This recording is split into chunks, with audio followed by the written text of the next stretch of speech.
सर्वमङ्गलमाङ्गल्ये शिवे सर्वार्थसाधिके त्र्यम्बके गौरी नारायणे नमस्तुते।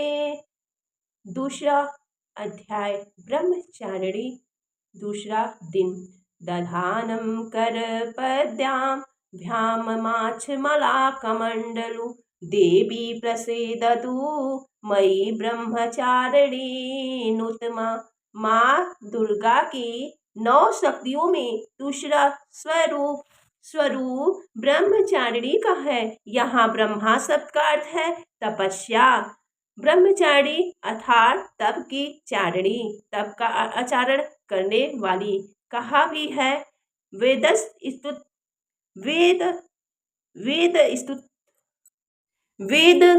स्तुत तपो ब्रह्मा वेद तत्व और तप ब्रह्मा शब्द के अर्थ है। ब्रह्मचारिणी देवी का स्वरूप पूर्ण ज्योतिमय एवं अत्यंत भव्य है।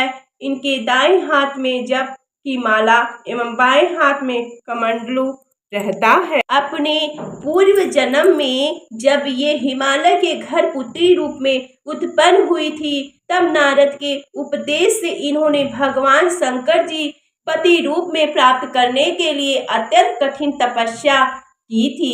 इसी दुष्कर तपस्या के कारण इन्हें तपस्चारिणी अर्थात ब्रह्मचारिणी नाम से अभिहित किया गया। 1000 वर्ष उन्होंने केवल फल फूल खाकर व्यतीत किए। 100 वर्षों तक केवल शाक पर निर्वाह किया। कुछ दिनों तक कठिन उपवास रखते हुए खुले आकाश के नीचे वर्षा धूप के भयानक कष्ट सहे। इस कठिन तपश्चर्या के पश्चात 3000 वर्षों तक केवल जमीन पर टूटकर गिरे हुए बेलपत्रों को खाकर वे अहर्निश भगवान शंकर की आराधना करती रहीं। इसके बाद उन्होंने सूखे बेलपत्र को भी खाना छोड़ दिया। कई हजार वर्षों तक वे निर्जल और निराहार तपस्या करती रहीं। पर्वतों पर को भी खाना छोड़ देने के कारण उनका नाम अपर्णा भी पड़ गया। कई हजारों वर्षों के इस कठिन तपस्या के कारण ब्रह्मचारिणी देवी का वह पूर्व जन्म का शरीर एकदम क्षीण हो उठा। वह अत्यंत ही कृशकाय हो गई थी। उनकी यह दशा देखकर उनकी माता मेना अत्यंत विकल हो उठी। उन्होंने उन्हें उस कठिन तपस्या से वितरत करने के लिए आवाज दी, उमा, ओ उमा, अरे नहीं नहीं। तब से देवी ब्रह्मचारिणी का नाम पूर्व जन्म का एक नाम उमा भी पड़ गया। उनकी इस तपस्या से तीनों लोकों में हाहाकार मच गया। देवता ऋषि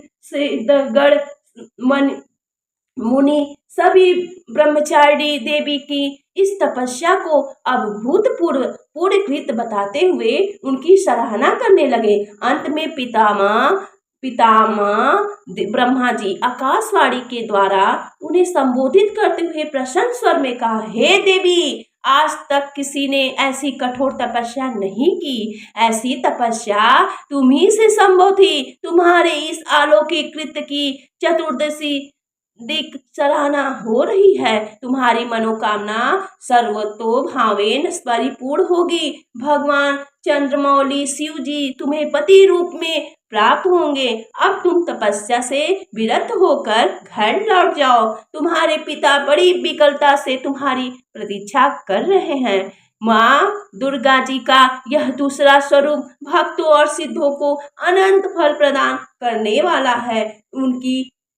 इनकी उपासना से मनुष्य में तप, त्याग, वैराग, सदाचार, संयम की वृद्धि होती है। जीवन के कठिन संघर्षों में भी उसका मन कर्तव्य पथ से विचलित नहीं होता है। माँ ब्रह्मचारिणी देवी की कृपा से उसे सर्वत्र सिद्धि और विजय की प्राप्ति होती है। दुर्गा पूजा के दूसरे दिन इन्हीं की स्वरूप की पूजा की जाती है। इस दिन साधक का मन स्वाधिष्ठान चक्र में स्थित होता है। इस चक्र में अवस्थित मन वाला योगी उनका कृपा और भक्ति प्राप्त करता है। प्रेम से बोलिए माता रानी की जय।